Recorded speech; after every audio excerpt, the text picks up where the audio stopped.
Today. A deal on small boats goes down to the wire. Negotiations between the UK and France are said to be very tight ahead of an official summit at Downing Street. So Keir Starmer and President Macron will meet here in the next few hours as they seek to agree a deal which would see illegal migrants return to France for the first time.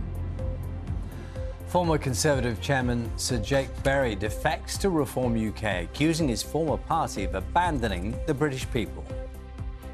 Good morning. The soaring cost of seeking a bit of summer sun. I have the details of why holidays generally cost more this year, but I also reveal where prices have fallen. Let's take a look at the papers. The Guardian leads on the Anglo-French migration deal, saying it hangs in the balance, with the negotiators still deadlocked over the details.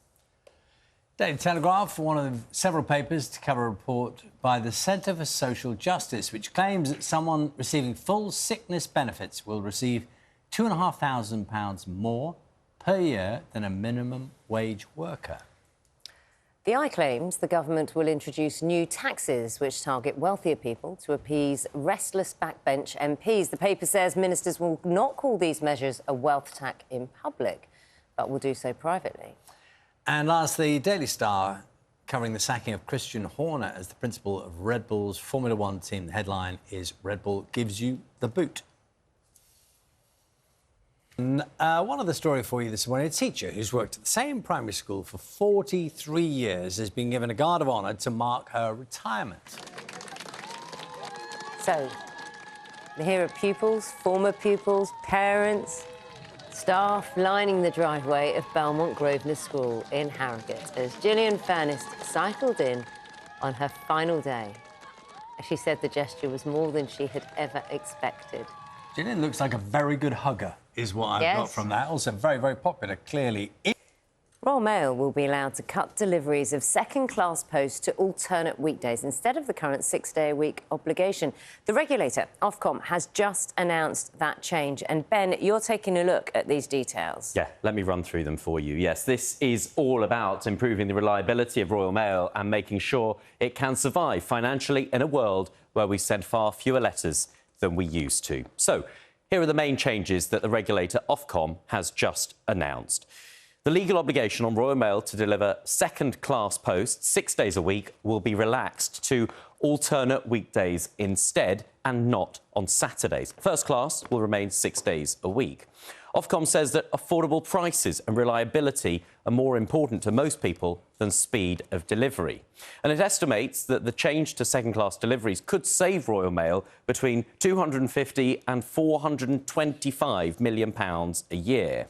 It's also easing the targets for the amount of first-class post that has to be delivered within 1 day and second-class post within 3 days. But at the same time, there will be a so-called new backstop target, meaning that 99% of all mail must arrive no more than 2 days late. And Ofcom says this will help tackle the issue of people waiting weeks for post to arrive in some cases. The regulator says these reforms are needed to improve reliability, keep the service affordable and maintain that universal provision of being able to send a letter to anywhere in the UK for a fixed price.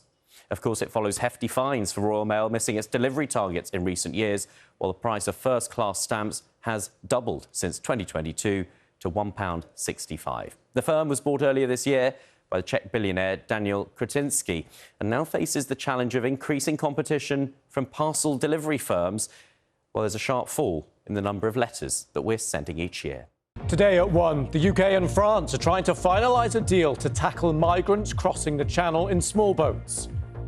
As more people tried to make the journey just this morning, the new plan could see some migrants sent back to France on a one-in, one-out basis. We all agree the situation in the Channel cannot go on as it is. So we're bringing new tactics into play and a new level of intent to tackle illegal migration. Also on the programme this lunchtime, Royal Mail will be allowed to limit deliveries of second-class post to every other weekday rather than the current 6 days a week. 3 teenagers and a 20-year-old woman have been arrested as part of an investigation into cyber attacks targeting Marks & Spencer, Co-op and Harrods. Nearly 1 million pupils have been excluded or suspended from schools in England, a record high for recent times. And after being illegally cut down, part of the famous Sycamore Gap tree is back upright, and visitors will be able to give it a hug. Badenoch hits out at Tory defectors to reform. The government rules out regional energy prices, but what does that mean for your bills? The Lionesses reflect on their proper English performance as they cling on to their Euros dream. Happy family, why these young pine martens have made history in Dartmoor. And the heat wave intensifies tomorrow with a heat health alert in place across all of England. Now this is a pine marten. They're the size of a domestic cat and they are critically endangered in England and Wales. Conservationists have been reintroducing pine martens to southwest England after a 100-year absence. And now the first group, released last autumn, have produced their first young, known as kits. The camera footage shows the babies scampering through woodland in Dartmoor. The Devon Wildlife Trust has called the return of breeding pine martens, which belong to the same family as weasels and otters, historic.